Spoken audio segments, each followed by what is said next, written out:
Well, I've just purchased this bicycle chain on Temu, and it's an 116 link chain, and the Temu price is actually £8.16, and it's available in two different guises. You can have a 10-speed version or anything up to an 8-speed version.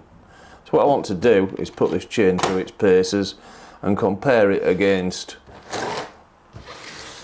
another well-known chain for a direct comparison. As I don't get a lot of life out of my chains, I'm willing to try different brands. Well, we've opened the boxes, and this one looks quite colourful and glitzy, and I just want to see how it feels. And the Shimano one, that's a very known quantity to me.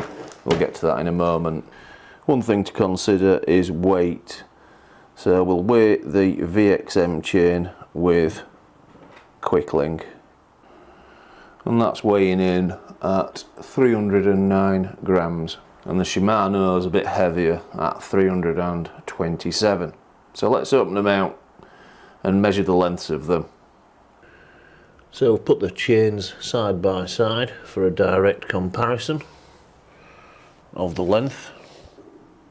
Hopefully any discrepancies will show up at the end, and they appear to be exactly the same length. And we've flipped the chain so we can compare the link size. The only thing I can really measure is the roller width, and that's coming up at 7.5 millimeters. I go to the Shimano and it's 7.4. So now we've got the general feel of the chain. This one feels a little bit tinnier, so I bet that could be down to a bit less grease. I'm thinking this Shimano probably put more effort into greasing this chain, and probably zero effort in that one by the sound of it. There's not even any residue comes off on my fingers, where the Shimano, that is the case, there's little greasy residue. So I've got the gauge in, and we're in the best possible place wear wise. This is the problem I have with my chains. I tend to stretch them pretty quickly. I think it's a case of the more you go cycling, the better your muscles get, the more you go through chains. And we're in the same place with the Shimano chain. Well, we've got the chain fitted. That weren't too difficult. I particularly like the quick link, what we got given. So the next thing to do is lubricate and hit the trails. Again, and again, and again.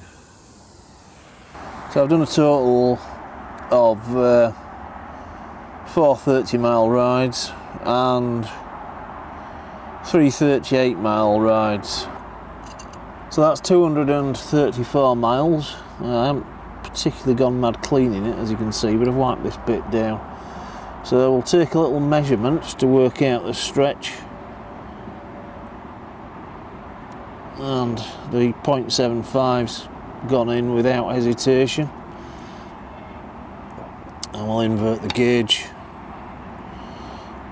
And if we wiggle that, we've more or less done it. So it's just a tiny bit there. It's ready for changing. So I think what I'm going to do is put the Shimano on, and I can tell you that I would have had probably 2 to 3 times the lifetime out of a Shimano chain versus this one. So I think we'll file this one under B for bin. And here's the quick link, which I suspect was on the verge of snapping, as there's some quite significant wear grooves in it. So many thanks for watching, and why not subscribe for more product testing.